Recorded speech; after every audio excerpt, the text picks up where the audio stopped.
لیکن بہت سارے مدارس کو اگر آپ دیکھیں گے تو وہاں پہ ابھی بھی وہ مغرب کے بعد بھی کلاس کا اہتمام ہے. بچوں کو بڑی کوشش کر کے تگودو کر کے یہ فیشن اور ٹرینڈ جو ہے یہ تو ہے، لیکن بہت سارے علاقوں میں یہ محنت کر کے بچوں کو تیار کیا جاتا ہے اور بچوں کو ذہنی طور پہ تیار کر کے حفظ کروایا جاتا ہے. تو وہاں پہ اگر بچوں کو ہم عشاء تک قید رکھیں گے تو اس کا ایک لازمی نتیجہ یہ نکلتا ہے کہ بچے بہت جلد باغی ہو جاتے ہیں. انسان کوئی بھی کام کرتا ہے نا، اگر وہ حالات کے بدلنے کے ساتھ اپنے آپ کو تبدیل نہیں کرتا، اپنے آپ کو اپ ڈیٹ نہیں کرتا، تو وہ زندگی کی دوڑ میں، معاشرے کی دوڑ میں پیچھے رہ جاتا ہے. بسم اللہ الرحمن الرحیم. السلام علیکم. ہم حاضر ہیں پروگرام آئیں مساجد آباد کریں. آج کا ایپیسوڈ ہمارا ہے کہ بچوں کو حفظ القرآن کے حوالے سے مساجد سے جوڑے. یہی بچے مستقبل میں ہماری مسجدوں کے نمازی بھی ہوتے ہیں اور یہی بچے تربیت پا کر سچے اور اچھے مسلمان بھی ہوتے ہیں. تو اس حوالے سے آج کی ہماری گفتگو ہوگی. بلال بٹ صاحب تشریف فرما ہیں، شیخ عاطف صاحب تشریف فرما ہیں. آج ہم اس حوالے سے گفتگو کرتے ہیں. بلال صاحب، اصل میں حفظ القرآن کے حوالے سے دیکھا یہ گیا ہے کہ رجحان الحمدللہ پہلے سے نسبتاً زیادہ ہے. لوگ حفظ القرآن کا شوق رکھتے ہیں، اس کو فیشن کا نام دے لیں یا ایک رجحان، ٹرینڈ، جو مرضی کہہ لیں آپ. لیکن اگلا مسئلہ یہ ہے کہ حفظ صرف حفظ کرواتے ہیں. بعض والدین کو میں نے یہ بھی دیکھا ہے، آپ نے بھی دیکھا ہوگا، وہ کہتے ہیں جی آپ اس کی منزل کو چھوڑیں، اس کا مکمل کروا دیں، ہم نے آمین کروانی.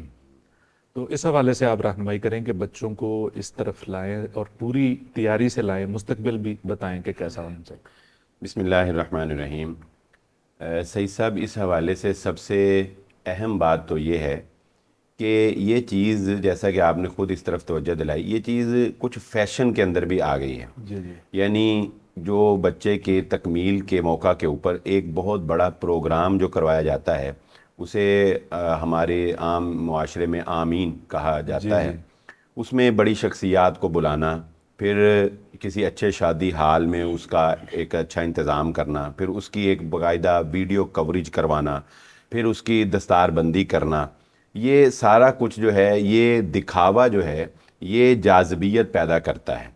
تو اس جاذبیت کی وجہ سے بہت سے والدین کے اندر شوق پیدا ہو گیا کہ ہمارا بیٹا جو ہے وہ بھی اس طرح سے سٹیج پہ آئے اور اس کے ساتھ بھی یہ پروٹوکول والا جو سسٹم ہے یہ اس کو بھی دیا جائے. یہ کوئی غلط بات نہیں ہے، میں اس کو یہ نہیں کہوں گا کہ یہ غلط ہے، یہ ایک حوصلہ افزائی ہے.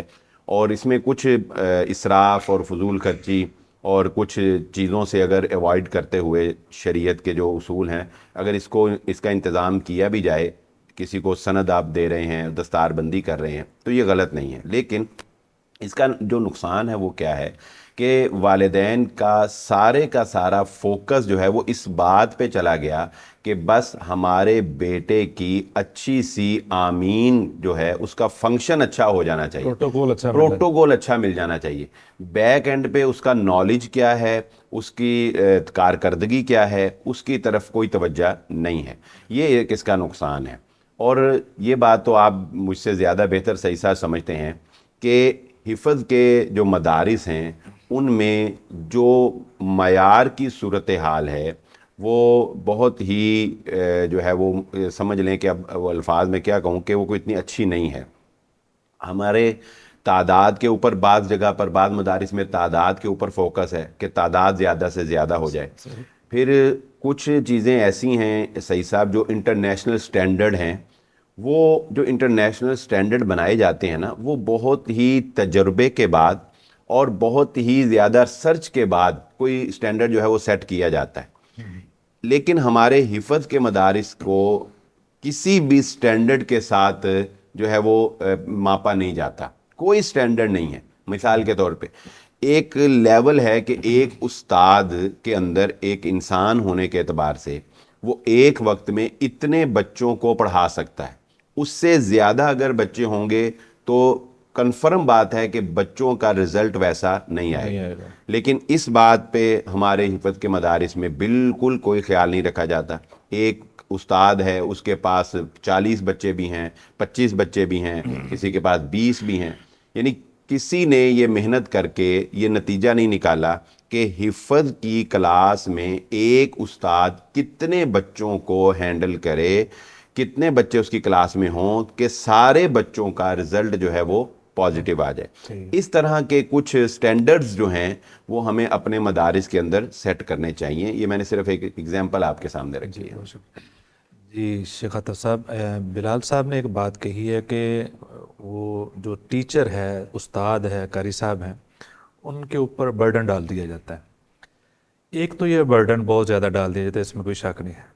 ایک پرابلم شیخ صاحب یہ بھی ہے کہ جو حفظ کے استاد ہوتے ہیں نا، وہ صرف حافظ ہوتے ہیں، قاری ہوتے ہیں۔ بہت سارے مدارس میں اچھے مدارس ہیں، اس میں کوئی شک نہیں، لیکن بہت سارے مدارس میں ان کو صرف اتنا پتہ ہے کہ وہ قاری ہیں اور حافظ ہیں۔ تربیت کے حوالے سے، اسلامی بنیادی جو تعلیمات ہیں اس کے حوالے سے وہ اتنے زیادہ واقف کار نہیں ہوتے، حالانکہ بچوں کے اوپر ساری زندگی وہ اثر بہت رہتا ہے جو قاری صاحب کا ہوتا ہے، اس سے بہت سیکھتے ہیں۔ اس وقت میں بچوں کو جو سکھا دیں گے وہ ساری عمر ان کو یاد رہتا ہے، تو تربیت میں اتنا فوکس نہیں ہوتا۔ تو اس حوالے سے آپ کی کیا رائے ہے کہ ایسا ہے یا کوئی اس میں کوئی بہتری آ رہی ہے یا ویسے ہی ہے؟ بسم اللہ الرحمن الرحیم۔ جی صحیح صاحب، بلا شبہ یہ جو آپ نے بات کی تربیت کے حوالے سے، تو یہ ہمارے اکثر مدارس کے اندر اس کا فقدان موجود ہے۔ حالانکہ کچھ تربیتی ورکشاپس جو ہیں جو منعقد کی جا رہی ہیں، جی جی، جہاں پہ اساتذہ کرام کے 2 4 روزہ 5 روزہ یا 1 ہفتہ روزہ یہ جو ہے بہت ضروری ہے۔ یہ ورکشاپ ہوتی ہیں، لیکن وہاں پہ حاضری ان کی بہت ہی کم ہوتی ہے۔ مدارس کی طرف سے چھٹی بھی نہیں نا ملتی، یہ بھی ایک مسئلہ ہے کہ مدارس چھوڑیں گے کہ نہیں، وہ وقت کی کوئی وقت ایسا مقرر کیا جا سکتا ہے جس میں یہ مدرس حضرات وہاں پہ جا سکتے ہیں۔ یہ وہاں بھی پہ ہو مقامی سکتا ہے انتظامیہ شیخ سے صاحب کہ بات ہر کر سکتے ہیں۔ مدرسہ اپنے طور پر اپنے ادارے میں ورکشاپ کروائے۔ لیکن بلال صاحب یہ جو ورکشاپ کروانے والے لاکھوں میں پیسے لیتے ہیں، کوئی سستا سا بتائے۔ نہیں، یہ کوئی ورکشاپ یہ کوئی ایسا تو نہیں ہے جیسے یہ ہمارے آج کل موٹیویشنل اسپیکر جو ہوتے ہیں، یہ دیندار علماء ہی ہوتے ہیں، کوئی ان کی بہت زیادہ فیسیں نہیں ہوتی۔ تو میرا خیال ہے کہ ہمارے اساتذہ کرام جو حفظ کے اساتذہ کرام ہیں، ان کو ایک ورکشاپس کا اہتمام کروانا چاہیے، اور وہاں پہ ان کو جانا چاہیے۔ آج کل ہم نے یہ دیکھا ہے کہ یہ جس طریقے سے حفظ کرتے ہیں اسی طریقے سے زیادہ تر حفظ کروا رہے ہیں، یعنی کہ اب ظاہر ہے کہ وقت کے ساتھ ٹرینڈ چینج ہوتا چلا جا رہا ہے۔ آج کل آپ دیکھیں مدارس کے اندر صبح فجر کے بعد سے لے کے تقریباً عصر تک کلاس چل رہی ہے، لیکن بہت سارے مدارس کو اگر آپ دیکھیں گے تو وہاں پہ ابھی بھی وہ مغرب کے بعد بھی کلاس کا اہتمام ہے، تو عشاء تک بچوں کو یہیں پہ مصروف رکھا جاتا ہے۔ حالانکہ آج کل بچوں کو بڑی کوشش کر کے تگ و دو کر کے یہ فیشن اور ٹرینڈ جو ہے یہ تو ہے، لیکن بہت سارے علاقوں میں یہ محنت کر کے بچوں کو تیار کیا جاتا ہے اور بچوں کو ذہنی طور پہ تیار کر کے حفظ کروایا جاتا ہے۔ تو وہاں پہ اگر بچوں کو ہم عشاء تک قید رکھیں گے تو اس کا ایک لازمی نتیجہ یہ نکلتا ہے کہ بچے بہت جلد باغی ہو جاتے ہیں، یا پھر پڑھتے ہیں تو بوجھ سمجھ کے پڑھتے ہیں۔ جب اس کو بوجھ سمجھ کے پڑھیں تو ظاہر ہے کہ وہ نہ اس کا وہ معیار رہتا ہے حفظ کا، نہ ان کو یاد رہتا ہے، بس وہ وقت نکالتے ہیں اور اس کے بعد ان کی وہ دستار بندی یا آمین ہو جاتی ہے، اور بچے وہ سمجھتے ہیں جی ہمارے بچے حافظ بن گئے، حالانکہ پھر ان کو منزل یاد نہیں رہتی۔ اس کی وجہ کہ ہمارے مدارس کا ماحول ایسا نہیں ہے کہ جس ماحول میں بچوں کو اس انداز میں پڑھایا جائے، جیسے آپ سکول ٹیوشن اکیڈمیز کی بات کرتے ہیں تو وہاں پر بچوں کو ان کے ذہن کے مطابق پڑھایا جاتا ہے، ان کے جو ذہنی استعداد ہے اس کے مطابق ان کو لے کے چلا جاتا ہے۔ تو یہاں پہ تو جو پابندیاں ہیں صبح و شام کی وہ ساری پابندیاں برقرار ہیں، یہاں پہ کوئی سرکاری چھٹی جو ہے وہ ان کو دستیاب نہیں ہے، اسی طرح موسم گرما اور موسم سرما کی چھٹیاں جو ہیں یہ دستیاب نہیں ہوتی۔ تو ان پابندیوں کی وجہ سے ہم نے دیکھا ہے کہ بہت سارے مدارس کے اندر بچے جو ہے وہ بوجھ کا شکار ہو جاتے ہیں، جس کی وجہ سے ان کو حفظ کا وہ جو سٹیٹس بنانا چاہیے وہ نہیں بنتا۔ شیخ صاحب جو آپ نے بات کی نا کہ چھٹیاں سمر ویکیشن ہے یا دوسری، حفظ میں یہ آپ کو بھی تجربہ ہے کہ حفظ کے اندر اگر چھٹیاں زیادہ ہو جائے نا، میں زیادہ کی بات نہیں کر رہا، یہ ایک آدھ چھٹی ہو جائے، نہیں، کم از کم 1 ہفتہ 10 دن کی چھٹیاں گرمیوں میں، 8 10 دن کی چھٹیاں سردیوں میں، اتنا تو ہونا چاہیے. سال کے بعد یا 6 مہینے کے بعد اتنی تو جی ٹھیک ہے. ظاہر ہے کہ 6 مہینے کا گیپ تو پڑے گا. جی جی. تو یہ جتنا یہ بچوں کو ان کو بھی ہونا چاہیے. جیسے ہم بھی پڑھتے رہے مدرسہ میں، تو ہمیں بھی یہ بڑا ہوتا تھا کہ کوئی ہمیں بھی چھٹی ملے تو ہم بھی اپنے بھائیوں کے ساتھ جو ہے وہ کھیلیں کودیں، ہم کہیں پہ چھٹی کا جائیں. لطف اپنا ہی ہے. چھٹی چھٹی کا کا لفظ سنتے جو ادھر لڈو پھوٹتے ہیں نا، اس کا ایک اپنا ہی پتہ ہے. میرا صاحب شیخ صاحب نے اچھی بات بتائی ہے. اس حوالے سے آپ یہ بتائیں کہ پہلے جس طرح انہوں نے ذکر کیا ہے کہ پہلے صبح جب ہم پڑھتے تھے فجر سے پہلے 1 گھنٹہ اٹھتے، عشاء کے بعد بھی، یعنی کہ فجر سے لے کر 11 بجے تک کلاس ہے، ظہر سے عصر تک ہے، عصر کے بعد چھٹی ہے، مغرب سے عشاء تک، بعض دفعہ عشاء کے بعد بھی ہوتی تھی. بہت لانگ ٹائم.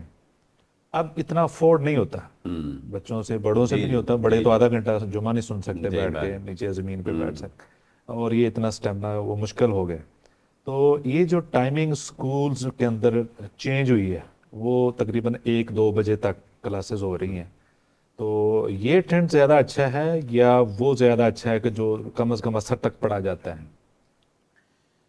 صحیح سب بات یہ ہے کہ اس میں بات وہی آ جاتی ہے جو شیخ صاحب نے بھی جس کی طرف اشارہ کیا، کہ انسان کوئی بھی کام کرتا ہے نا، اگر وہ حالات کے بدلنے کے ساتھ اپنے آپ کو تبدیل نہیں کرتا، اپنے آپ کو اپ ڈیٹ نہیں کرتا، تو وہ زندگی کی دوڑ میں، معاشرے کی دوڑ میں پیچھے رہ جاتا ہے.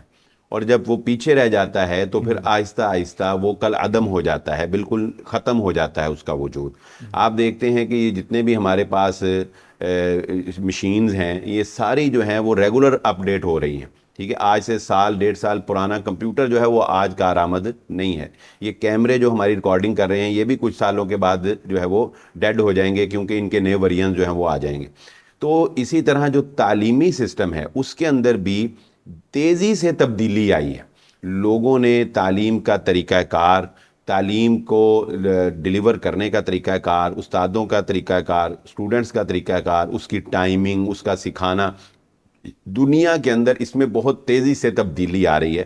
اور اس تبدیلی کے پازیٹیو نتائج جو ہیں وہ دیکھنے کو مل رہے ہیں کہ کم وقت میں زیادہ چیزیں جو ہیں وہ بچوں تک پہنچ رہی ہیں. ہمیں بھی یہ چاہیے کہ اہل مدارس کو کہ وہ ایسی کوئی ٹیم تشکیل دیں جو 1-2 سال لگا کر پوری تحقیق کرے، مدرسوں میں جائے، بچوں کا انٹرویو کرے، بچوں کے ٹیسٹ کرے، ایکسپیریمنٹس کرے، کچھ سرچ کرے، اور نتیجہ تک بات پہنچائے کہ اس وقت جو جس لائف سٹائل میں ہم زندگی گزار رہے ہیں اس میں حفظ کا پیٹرن جو ہے وہ چینج ہونا چاہیے.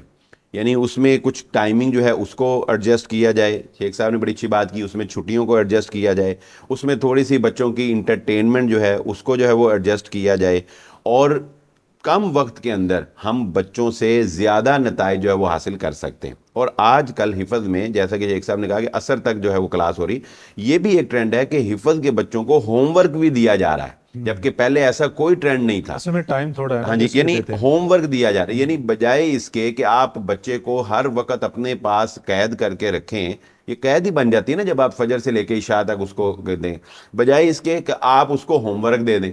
اب وہ ہوم ورک کا جو فائدہ ہوگا وہ یہ ہوگا کہ ایک تو والدین بھی اس میں انوالو ہو جائیں گے بچے کی تعلیم میں، اور دوسرا بچہ جو ہے وہ ریلیکس ہو کے اپنا ٹائم خود سیٹ کر لے گا. کبھی اس نے کہیں کام جانا ہے یا کبھی کوئی فنکشن آ جاتا ہے فیملیز میں، آپ کو پتا ہوگا حفظ کے بچے جو ہیں وہ ذہنی مریض بن جاتے تھے کہ کسی فیملی فنکشن میں وہ بیچارے شرکت نہیں کر سکتے، کسی سیر و تفریح کا وہ حصہ نہیں بن سکتے تھے. ٹھیک ہے، اور خصوصاً یہ بھی ایک بڑا فرق تھا کہ حفظ کے جو بچے ہیں ان کو ویکلی جو چھٹی ہوتی تھی وہ آدھا دن جمعے کی چھٹی ہوتی تھی، اور جو اسکول کالجز کے بچے ہیں وہ سنڈے کو ان کی چھٹی ہوتی تھی. تو آپس میں بہن بھائیوں کزنز کی چھٹیاں بھی بیچاروں کی میچ نہیں کرتی تھی، وہ اس وجہ سے بھی ذہنی ڈسٹرب. تو اس کی وجہ سے حفظ کا جو بچہ ہے وہ ذہنی طور پر احساس کمتری کے اندر چلا جاتا ہے. اور اس کے ساتھ ساتھ کچھ ان کی ڈریسنگ پر بھی آپ سمجھتے ہیں کہ وہ بات ہونی چاہیے کہ ڈریسنگ کے معاملے میں بھی ڈسپلن ہونا چاہیے. جس طرح اسکول کالجز کے اندر ایک ڈریس کوڈ یہ تو ٹرینڈ ہوتا چل رہا ہے، ہے، بہت سارے مدارس نے یہ اب یونیفارم شہری بنا، علاقوں میں اچھا ٹرینڈ یونیفارم ہے، بنا دیا۔ یونیفارم ہونا چاہیے مدارس کا بھی، اس کو بھی تھوڑا سا ابھی یعنی بہتر کرنے کی ضرورت ہے، یونیفارم کو بھی پالش کرنے کی ضرورت ہے۔ میں یہ نہیں کہہ رہا کہ پینٹ شرٹ پر آ جائیں، لیکن اس کو کوئی آ جائیں گے، اچھے 2 سال بعد پروگرام کریں گے، آپ کہیں گے یہ پہننے چاہیے، اچھے ڈیزائن، جیسے آپ نے کہا نا دیکھیں جی اپ گریڈ کرنا چاہیے۔ آج سے مجھے یاد ہے تقریباً کوئی 20 سال پرانی بات ہوگی، 2004 کی، آپ کو بھی شاید وہ بات یاد ہو، جب ہم نے اپنے استاد محترم اللہ تعالیٰ ان کے اوپر رحمت نازل فرمائے، ان کی قبر کو جنت کے باغوں میں سے باغ بنائے، مولانا یونس بٹ صاحب حافظ رحمہ اللہ، ان سے جب ہم نے پوچھا تھا کہ استاد محترم یہ کیمرہ اور یہ تصویر کے بارے میں آپ کا کیا حکم، تو انہوں نے کہا تھا کہ بیٹا 10 سال ٹھہر جاؤ، 10 سال بعد یہ سب کچھ عام ہو جائے گا، تو آپ دیکھ لیں کہ وہ واقعی وہ 2004 سے 2014 کے بعد سے آپ دیکھ لیں کہ یہ ساری چیزیں جو ہیں تو چینجنگ تو آ رہی ہے، لیکن ہمیں بات یہ ہے کہ صحیح صاحب اگر ہم پہلے سے بھانپ لیں نا اور پہلے اپنے آپ کو چینج کر لیں اور اس کے ساتھ جو ہے وہ ہم شامل ہو جائیں دوڑ میں، تو ہم پیچھے نہیں رہیں گے، بس بات صرف اتنی سی۔ جی بالکل صحیح۔ شیخ صاحب یہ جو سلسلہ ہے کہ بعض مدارس میں جس طرح بلال صاحب نے بات کی ہے کہ برڈن بہت زیادہ ہے ٹائمنگ کا، اور اسی طریقے سے ان کا لانگ ٹائم فیملیز کے فنکشن میں بھی نہیں جا سکتے، تو اس حساب سے ایک اور بھی پرابلم ہے جو سوشل میڈیا کے اوپر بہت ساری چیزیں سامنے آئی ہیں کہ بچوں کو بڑی بری طریقے سے سزا دی جاتی ہے۔ سزائیں پہلے بھی ملتی تھی لیکن اب سوشل میڈیا فوراً ہائی لائٹ کر دیتا ہے، بالکل ایسے، تو وہ سزا ہونی چاہیے، نہیں ہونی چاہیے، یا اس قدر ہونی چاہیے؟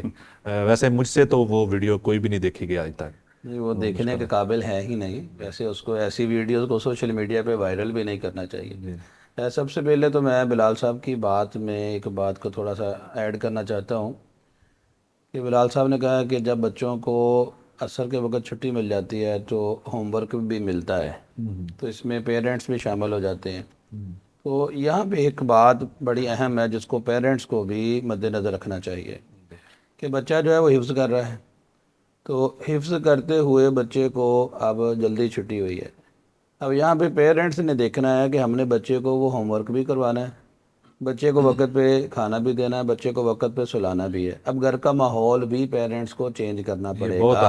اہم بات۔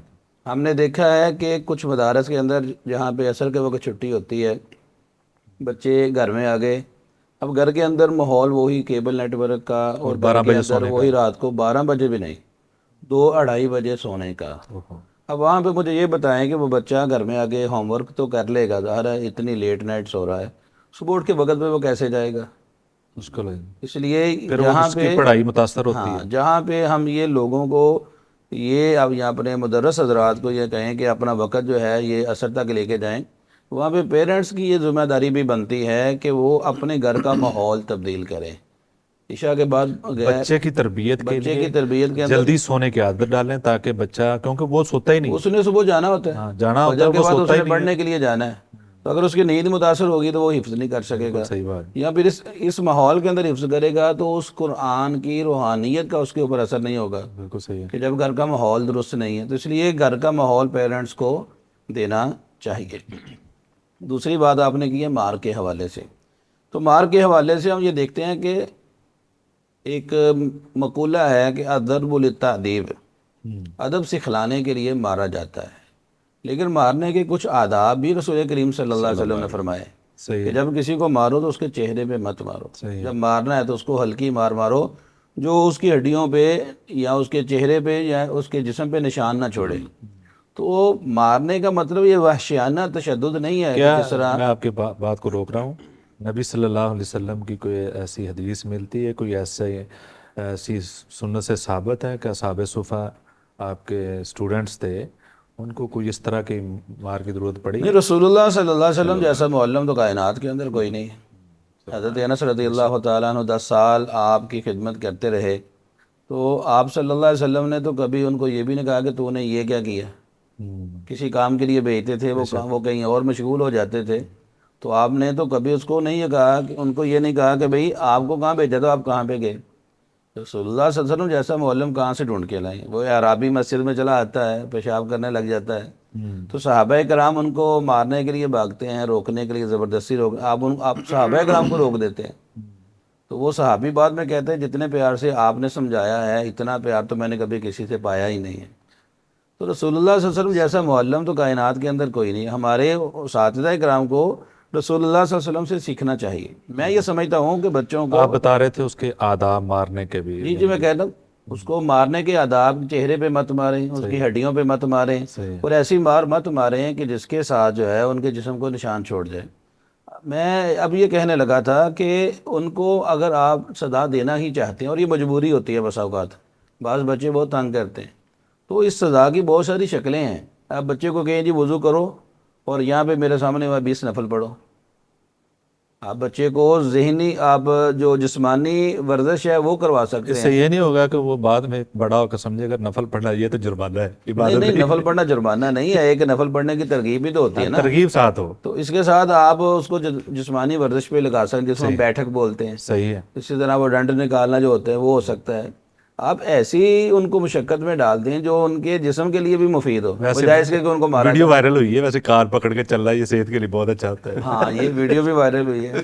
یہ کار پکڑا ہے لیکن وہ میرے اور آپ جیسے لوگ کان پکڑ ہی نہیں سکتے. نہیں آپ کون سے پڑھ رہے ہیں؟ نہیں ہمارے تو ہاتھ یہ کانوں تک جائیں گے نہیں. لیکن وہ بچوں کی بات راستے پہ پہلے آ جائے گا. بچوں کے حوالے سے. تو یہ بلال صاحب نے شیخ صاحب نے جو بات کی ہے اس حوالے سے, کیا آپ کا کیا خیال ہے کہ بچوں کو مارنا, اس کی وجہ کیا ہے؟ سعید صاحب بہت اچھی بات آپ نے کہی ہے. اصل بات وہی ہے کہ یہ نا بہت پیچھے جانا پڑے گا. اگر میں اس پہ ذرا تفصیلی بات کروں تو ہمیں نہیں ناشتہ کر کے چلتے,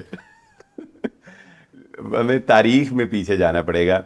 اصل مسئلہ یہ ہے سعید صاحب کہ جس وقت انگریز حکومت نے بر صغیر کے اوپر سارا مسلمانوں کا تعلیمی جو سلسلہ تھا اس کو بالکل ختم کر دیا, تباہ و برباد کر دیا, تب علماء نے اپنے اسلامی تعلیم کے نظام کو بچانے کے لیے مدارس کا جو ہے وہ قیام عمل میں لایا گیا.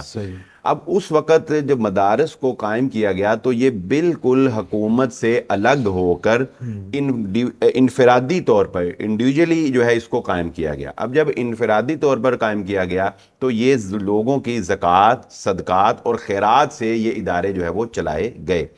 یہ سلسلہ چلتا چلتا اب میں شارٹلی آپ کو بتاؤں, اب بات یہاں تک پہنچی ہے کہ ہمارے مدارس چونکہ اسی زکوٰۃ و صدقات کے اوپر چلتے تھے, فلہذا ان مدارس میں آنے والے بچے بھی غرباء اور مساکین کے بچے ہی ہوا کرتے تھے.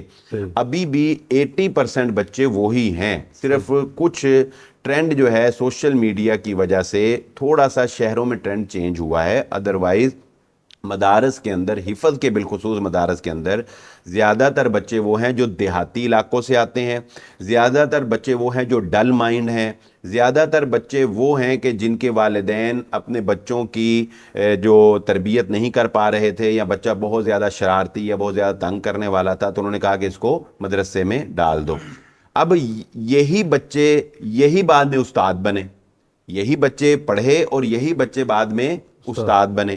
اب نہ تو ان کے پیچھے کوئی تربیت تھی, نہ ان کے پیچھے کوئی اخلاق تھا, نہ ان کے پیچھے کوئی والدین کا اوپر کوئی تحفظ تھا, کوئی ان کے اوپر کوئی سایہ تھا والدین کا. ٹھیک ہے, تو یہ بچے جب حفظ کی مسند پر استاد بن کر بیٹھے تو ان کے اندر طبعی طور پر ایک چڑچڑا پن تھا. صحیح صاحب, جیسے کہ عاطف صاحب نے بڑی اچھی بات کی کہ مار ماری جاتی ہے تربیت کے لیے, لیکن حفظ کے استاد جو مار مارتے ہیں وہ تربیت کے لیے نہیں, وہ اپنے اندر کا کوئی غصہ جیسے نکال رہے ہو.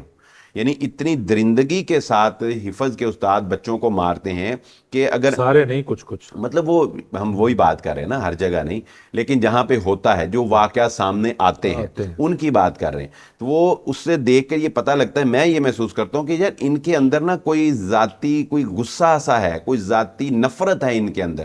اس نفرت کا اظہار جو ہے یہ بچوں کے اوپر کرتے ہیں, نفرت سے مارتے ہیں اور درندگی سے جو ہے وہ مارتے ہیں. جس دن مسجد کے مدرسے کے انتظامیہ سے کوئی جھگڑا ہو جائے تو اس دن بچوں کو بچوں کو مار یا اپنا مطلب کئی ایسی چیزیں ہیں, کوئی بھی بات ہو جائے, بچے سے کوئی ہلکی سی اونچ نیچ ہو گئی, بچے کے ماں باپ سے کوئی اونچ نیچ ہو گئی, وہ سارا غصہ جو ہے وہ بچے کے اوپر نکالا جاتا ہے. تو اصل بات وہ ہے کہ یہ پیچھے سے وہ لوگ ہی بیچارے جو ہے وہ اس مسند کے اوپر بیٹھے ہوئے ہیں. اور مدارس کے اندر خرابی بھی صحیح صاحب یہی آتی ہے کہ وہ مدارس، میں کہتا ہوں کہ اس میں بھی مدارس، حفظ کے مدارس کو کیٹاگرائز کر لینا چاہیے کہ وہ مدرسہ جس میں دیہات کے بچے پڑھتے ہیں نا، اگر آپ اس میں دیہاتی بچوں کو اور شہر کے بچوں کو مکس کر کے ایک کلاس میں بٹھائیں گے نا تو بہت پرابلم ہوگی. شہر کے بچہ اور دیہاتی بچہ، اس کا مائنڈ سیٹ آپس میں نہیں ملے گا. وہ شہر کا بچہ بھی بدتمیز ہو جائے گا. ٹھیک ہے، وہ کیونکہ آپ کو پتا ہے کہ دیہات کے اندر لینگویج ہی اور ہے. پھر ان استادوں کی لینگویج بھی یہی ہے، یہ بچوں کے ساتھ تو کر کے بلانا، تو ادھر آ، تو ادھر جا. بعض کی لینگویج میں وہ دیہاتی گالیاں بھی زبان زد عام ہیں، بے ساختہ ان کی زبان سے نکل جاتی ہیں، جو دیہاتوں کے اندر لوگ ایک دوسرے کو بیڈ ورڈ سے جو ہے وہ بلاتے ہیں نا، ان کے ہاں وہ ایک روٹین ہوتا ہے. تو یہ لوگ جو ہے ایسے الفاظ بھی اپنی لینگویج کے اندر بولتے ہیں. یہ چیزیں جب ایک شہر کے ماحول والا بچہ سیکھتا ہے تو وہ بیچارہ یہاں بدتمیز ہو جاتا ہے یا متنفر ہو جاتا ہے. اور پھر اس کے والدین جو ہیں وہ جب دیکھتے ہیں کہ ہیں مدرسے میں ہمارے بچے کے ساتھ ایسے کیا جا رہا ہے، تو وہ پھر مدرسے سے متنفر ہوتے ہیں. پھر وہ کوئی نہ کوئی واقعہ ہو جاتا ہے اور پھر وہ کیمرہ لے کے جو ہے وہ سوشل میڈیا کے اوپر اس کو جو ہے وہ وائرل کر دیا جاتا ہے. میں تو حیران ہوں صحیح صاحب اس بات سے کہ باوجود اس کے کہ اتنی ویڈیوز وائرل ہو رہی ہیں اور بڑے بڑے قراء، نامور قراء کی ویڈیوز وائرل ہو رہی ہیں جنہوں نے درندگی کے ساتھ جاہلانہ طریقے سے بچوں کے اوپر تشدد کیا، اس کے باوجود یہ سلسلہ رکتا نہیں. یعنی اس کے باوجود یہ ختم نہیں ہوتا کہ یہ بچوں کو مارنے والا، اسی ڈر سے کہ یار کہیں ہماری ویڈیو وائرل نہ ہو جائے، یہ لوگ بعد آ جائیں. لیکن بہرحال میں ایک آخری بات اس میں حل اس کا یہی ہے کہ وہ استاد جس کو آپ نے حفظ کے لیے بٹھانا ہے، اس کی پہلے بہترین تربیت کی جائے. ایک سال اس کو صرف تربیت کے اوپر لگایا جائے، ایک سال. پھر اس استاد کی ایک بڑا استاد جو اخلاقیات اور جو سر لحاظ سے اوپر ہے، ذمہ دار، وہ مسلسل اس کی نگرانی کرے. جب تک اس کے اوپر پورا چیک اینڈ بیلنس نہیں ہوگا نا، اس وقت تک آپ اس کو معنی خیز نتائج حاصل بلال صاحب آپ نے جو بات کی ہے نا کہ دیہاتی بچوں کو اور شہری بچوں کو الگ الگ کرنا چاہیے، میرا خیال ہے اس میں جو دیہات کے بچے ہیں پھر وہ ہمیشہ ایک جیسے ہی رہیں گے. تو اس میں ایسا ہو سکتا ہے کہ جس طرح آپ نے کہا، بہت اچھی بات کی ہے کہ ٹیچر کی جو ہے نا، معلم یا قاضی صاحب، ان کی اچھی تربیت ہونی چاہیے جنہوں نے اس ماحول میں پڑھا ہے.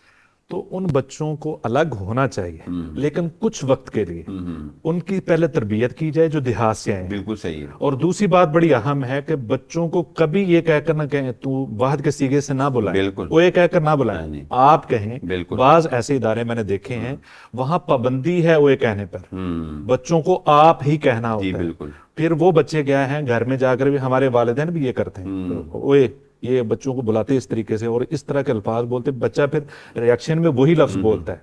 تو بچے کو ہمیشہ آپ کہہ کر ہی بولنا چاہیے. تو ان بچوں کی پہلے تربیت کریں جو الگ سے ہیں، بالکل، پھر ان کو مکس اپ کریں. صحیح ہے، تربیت بہت پہلے تربیت ضروری ہے، لیکن ان کا آپس میں ملاپ ضروری ہے، دونوں کو ایک دوسرے کا ماحول کا پتہ چلے. صحیح سے میں ایک بات ایڈ کرنا چاہوں گا، عاطف صاحب کی جو بات تھی نا کہ سزا جو ہے وہ کسی اور طریقے سے بھی دی جا سکتی ہے، جو انہوں نے بڑی اچھی نشاندہی کی. میں ایک میری بیٹی ایک دن اسکول سے گھر آئی تو مجھے کہنے لگی کہ بابا آج مجھے نا ٹیچر نے پنش دی ہے. تو میں نے کہا بیٹا کیا ہو گیا، کیا کہا؟ اس نے کہتی بابا بس وہ مسٹیک ہو گئی تھی ایک. تو میں نے کہا کیا آپ کو جو ہے وہ پنشمنٹ ملی؟ تو کہتی ٹیچر نے نا میرا ہیڈ ڈاؤن کروا دیا 2 منٹ کے لیے. اب دیکھیں آپ، یہ بھی ایک سزا ہے. بچہ اس کو کتنا محسوس کر رہا ہے کہ کلاس میں ٹیچر نے کہا کہ آپ اپنا ہیڈ ڈاؤن کر لیں، 2 منٹ کے لیے اپنا ہیڈ ڈاؤن کر کے بیٹھیں.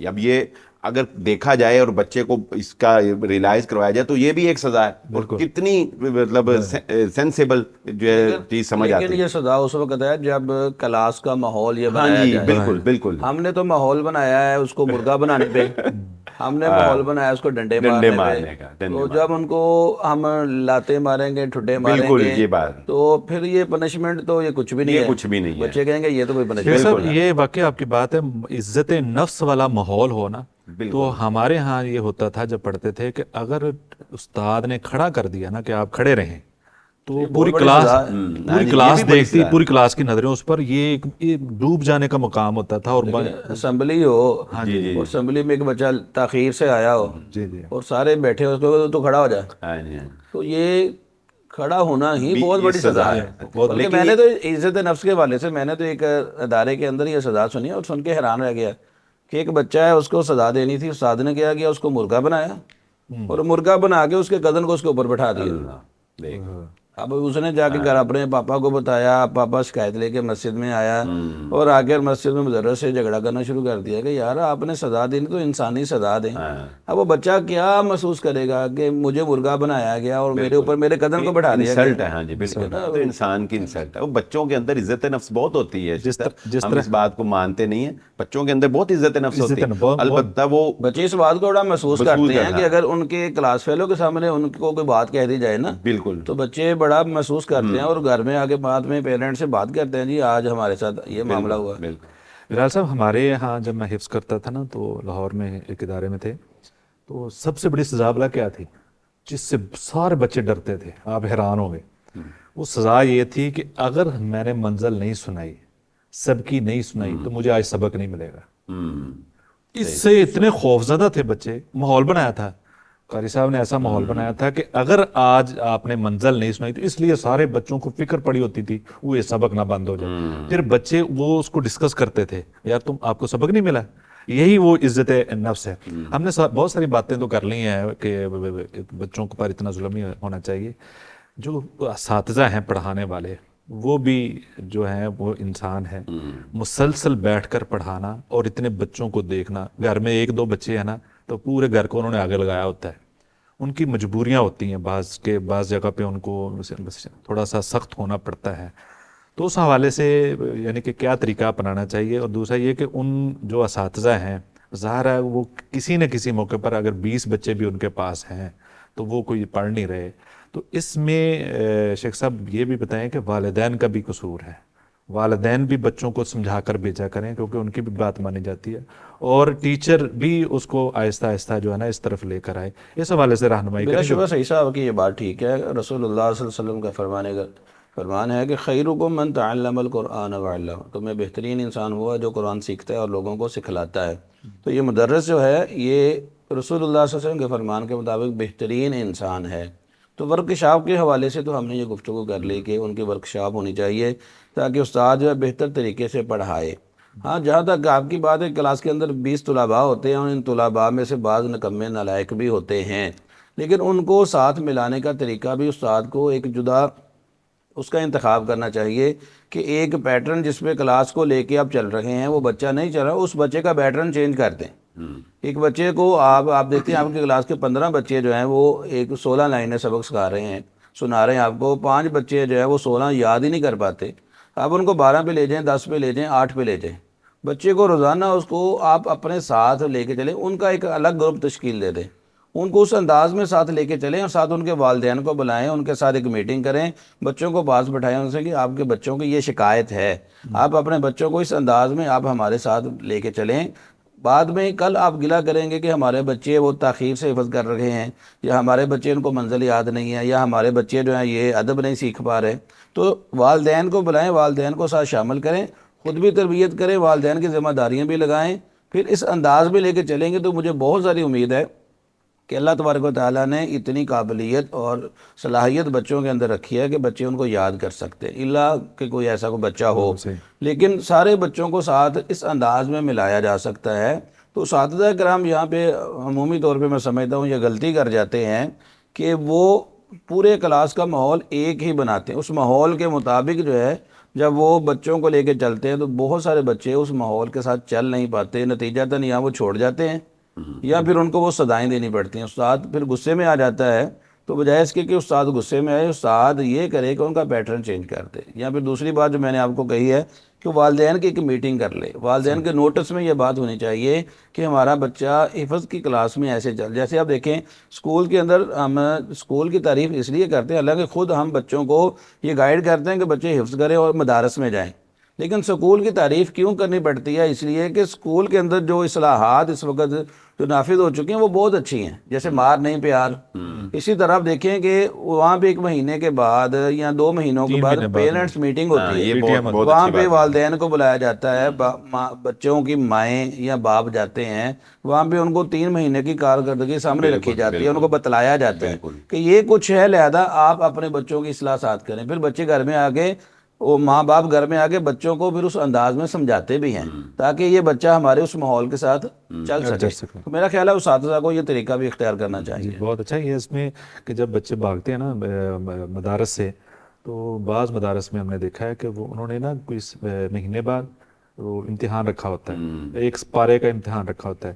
تو اگر بچہ اس کا ایک انہوں نے منتخب کیا ہے پیٹرن، اس کے مطابق امتحان دیتا ہے تو اس کو 200-300 انعام ملتا ہے. اچھا میں نے ان مدارس میں یہ بھی دیکھا ہے کہ ہم جب پڑھتے تھے ڈرتے تھے یار چھٹی ہو جائے کسی طریقے سے، کوئی سر درد ہو، کوئی پیٹ درد ہو، کوئی اس طرح کا بچوں کو دیکھا کہ بہت اس طرح کے بہانے. بالکل ماننے. لیکن بعض مدارس میں جہاں اس طرح کا ماحول ہے نا کمپٹیشن کا اور ان کو انعامات دینے کا، وہاں بچے گھر والے کہتے چھٹی کر لو، بچے نہیں کرتے، کہتے ہیں ہم نے جانا ہے نہیں تو میں پیچھے رہ جاؤں گا. یعنی یہ ماحول بنا. اصل بات یہ ہے کہ ماحول آپ ایسا بنا دیتے ہیں. بلال صاحب یہ بتائیں کہ ہم جو مدارس یا مسجدیں، کیونکہ ہمارا پروگرام ہے آئیں مساجد آباد کریں، مسجدوں کے اندر حفظ کی کلاس ہے.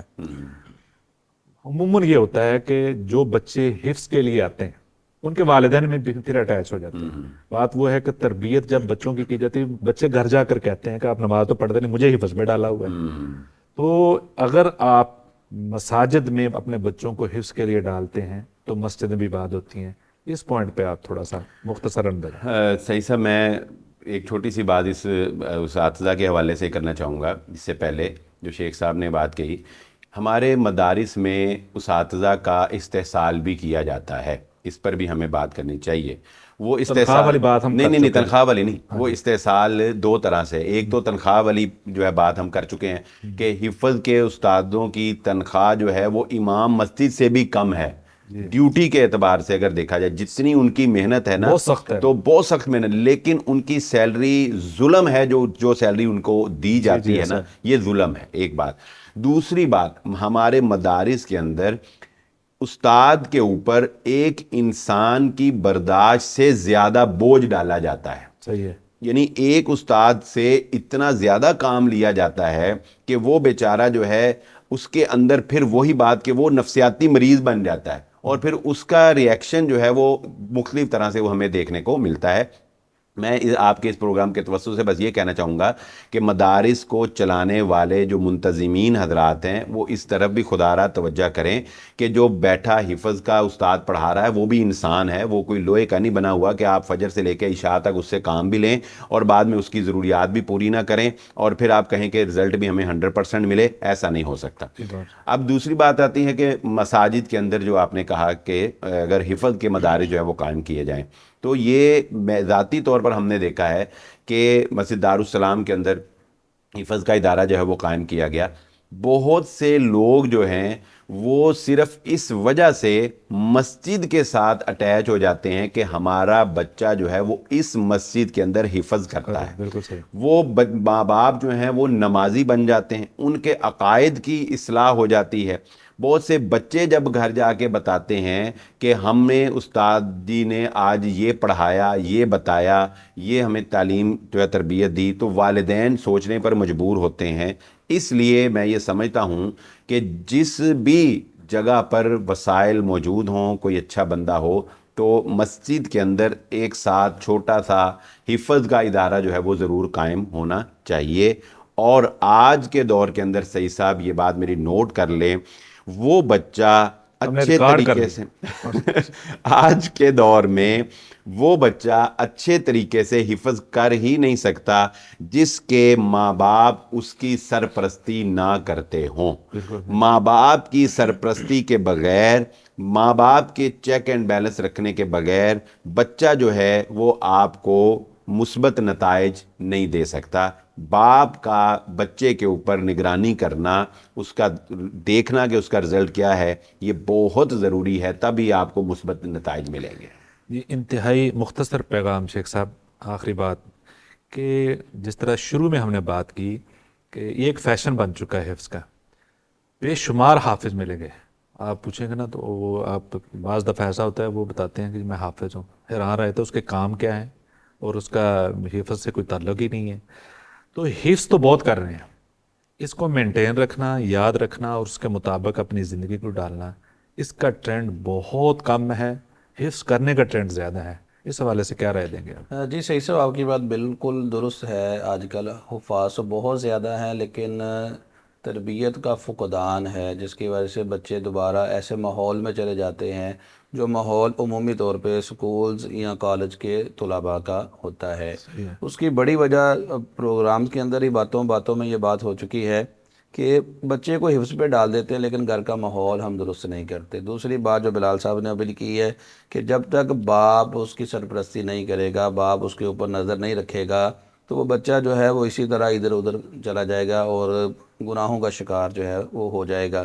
تو جہاں پہ حفظ کا رواج ہمارے اندر، یا اس کو فیشن ٹرینڈ کہہ لیں، جیسے بھی پروگرام میں بات ہوئی، وہاں پہ اس کے ساتھ ساتھ ہمیں گھر کا ماحول بدلنا چاہیے اور اس بات پہ فوکس کرنا چاہیے کہ یہ حفظ جو ہے یہ کائنات کے اندر ایک بڑا ہی عظیم و شان قسم کا کام ہے، اور اللہ تعالیٰ نے اس کے ذریعے قرآن پاک کی حفاظت بھی کی ہے، اور قیامت کے دن اس کا جو مقام و مرتبہ ہے، قرآن پڑھتا جا اور جنت کے درجے چڑھتا جا. تو یہ آخرت کو مد نظر بھی رکھنا چاہیے، اور یہ عام تعلیم نہیں ہے. اس میں آپ کی بات کاٹ رہا ہوں. میرا خیال ہے کہ علماء کا اس بارے میں یہی نظریہ ہے کہ جہاں بھی قرآن مجید کی فضیلت آئی ہے نا کہ حافظ قرآن جو ہے، وہاں پر حافظ قرآن حامل قرآن کے الفاظ ہیں، یعنی قرآن پر صرف زبانی یاد کرنے والا نہیں، اس پہ عمل کرنے والا. تربیت یعنی عمل کرنے والا جو ہے نا قرآن پہ، اس کو جو ہے وہ فضیلتوں یعنی کہ یہ کہا جاتا تھا، ان شارٹ یہ کہا جا سکتا ہے کہ بچہ قرآن کا حفظ بھی کرے، اس کے ساتھ اس کو اس کا مفہوم بھی سکھلایا جائے، اور بچے کے اوپر مستقبل میں مکمل نظر رکھی جائے، بچے کو گناہوں سے اور بری سوسائٹی سے بچانے کی کوشش کی جائے، اور اس کے لیے ہر سال نماز تراویح کا اہتمام کروایا جائے. تو یہ بچہ پھر جو بچہ ہے جب وہ قرآن، اب بعض جگہ مساجد نہیں ملتی تو گھروں میں بھی ہونا چاہیے، لیکن گھروں میں باپ کو صرف خواتین کو نہیں، باپ کو، مردوں کو پیچھے نماز تراویح پڑھنی چاہیے، سننا چاہیے تاکہ بچے کو پتہ چلے. تو یہ صرف حفظ نہیں بلکہ حفظ کے ساتھ تربیت بھی یہ ہونی چاہیے. پھر آپ دیکھیں گے کہ یہ فیشن چینج ہو جائے گا، اور جو حفظ کرے گا اس کو یاد رکھے. صحیح صاحب، پروگرام ختم کرنے سے پہلے فیشن کی بات شیخ صاحب نے کی ہے نا، تو میں اس طرف بھی تھوڑی سی بات آپ کرنا چاہتا ہوں کہ ایک نیا فیشن حفظ میں یہ بھی آ گیا ہے. یہ سوشل میڈیا کی برکت سے دیکھا گیا ہے کہ بعض مدارس میں کچھ بچوں کو محنت کر کے تیار کیا جاتا ہے. اچھا، ان کے ریکارڈنگز میڈیا کے اوپر دکھائی جاتی ہیں کہ جی یہ فلاں سورت کی فلاں آیت پڑھو، فٹافٹ پڑھتا ہے، پچھلی آیت پڑھو، زیر زبر یاد کرو، فلاں، یعنی جو کچھ بھی کروایا جا سکتا ہے. اچھا، وہ 4-5 بچے یا بسا اوقات ایک بچہ پیش کر کے دکھایا جاتا ہے کہ جی یہ دیکھیں ہمارے مدرسے کی جو ہے کارکردگی. وہ خداداد صلاحیتیں اس بچے میں ہوتی ہیں، استاد بھانپ لیتا ہے اور اس کو پالش کر کے اوپر لے آتا ہے. اچھا، اس کا جو سائیڈ ایفیکٹ ہے وہ کیا ہے کہ دوسرے باقی سارے بچوں کے اوپر استاد کی توجہ نہیں رہتی، باقیوں کا رزلٹ 0 یا 0 نہیں تو 10%، اور ایک بچے کا رزلٹ 100% دکھا کے میڈیا کے اوپر اس کو پیش کر کے اپنا نام بنا لینا. یہ ٹرینڈ بھی تبدیل ہونا چاہیے. یہ تو ایک کلاس کی بات آپ نے کی ہے. جی اس کا سائیڈ ایفیکٹ بقیہ تمام بچوں پہ بڑھتا ہے. بقیہ اساتذہ بھی اب وہ اپنے اداروں سے یہی چاہتے ہیں، بالکل، اور بچے جو ہے اتنی محنت کر نہیں پاتے. نتیجہ کیا ہوتا ہے؟ بچے باغی ہو جاتے ہیں. بالکل، یعنی ہر بچے میں یہ صلاحیت نہیں ہے کہ وہ آئے ہیں اور اگلے پچھلے اور سارا یاد کریں. ذاکر نائک تو ایک ہی ہے نا، وہ تو ایک ہی ہے. آپ کو انٹرنیشنل نمبر لے کے چلے، یہ تو کوئی اور بات ہے. یہ ٹرینڈ جو ہے نا یہ بھی چینج ہونا چاہیے. سب پر یکساں محنت ہونی چاہیے. ہاں، جو کوئی ٹیلنٹڈ بچہ نکل آتا ہے وہ اس کا جو ہے وہ اور طرح سے اس کو نہیں، اگر محنت کر رہے ہیں تو اس کا مطلب یہ نہیں ہے کہ جو آپ نے بات توجہ دلائی ہے کہ دوسرے بچوں پر دوسروں کا نقصان نہیں ہونا تلفی نہیں ہونی چاہیے، دوسروں کے اوپر بھی محنت ہونی چاہیے. ناظرین، ہم پروگرام کے اختتام کی طرف جاتے ہیں. آج حفظ القرآن کے حوالے سے آپ نے بات سنی کہ اگر مساجد کے اندر حفظ القرآن کلاس کا اہتمام ہو تو انہی بچوں کے والدین بھی مسجدوں سے جڑ جاتے ہیں اور مسجدیں آباد ہونا شروع ہو جاتی ہیں. حفظ القرآن کی بڑی فضیلت ہے. یہ فضیلت سن کر آپ کے دل میں بھی یہ تمنا اٹھتی ہوگی، میں حفظ نہیں کر سکا، میں اپنے بچے کو کراؤں. اور بہت سارے لوگ اسی لیے اپنے بچوں کو حفظ کرواتے ہیں کہ یہ فضیلت مجھے نہیں ملی. آپ بھی حاصل کر سکتے ہیں. آپ کہیں جا رہے ہیں، روزانہ ایک آیت پڑھ لیں، صبح کے وقت اس کو پڑھیں، سارا دن اس کو جب بھی موقع ملے دہراتے رہیں. آپ حافظوں میں نام ضرور لکھوائیں، کوشش جاری رکھیں ساری زندگی. یعنی ایک آیت بھی پڑھتے رہیں گے، نہیں مکمل ہوتا کوئی بات نہیں، لیکن آپ اس کوشش میں ضرور شامل ہوں. انشاءاللہ قیامت کے دن اللہ آپ کو بھی حافظوں میں اٹھائے گا، اور بچوں کو بھی آپ اس طرف لے کر آئیں. مسجدوں کے اندر اہتمام کریں. آپ کے عقیدے بھی درست ہوں گے، آپ کے نظریات بھی درست ہوں گے، اور آپ کے ہی بچے آپ کو بھی درست کر دیں گے۔ دوستوں سے جڑ جائیں۔ بہت شکریہ۔ السلام علیکم۔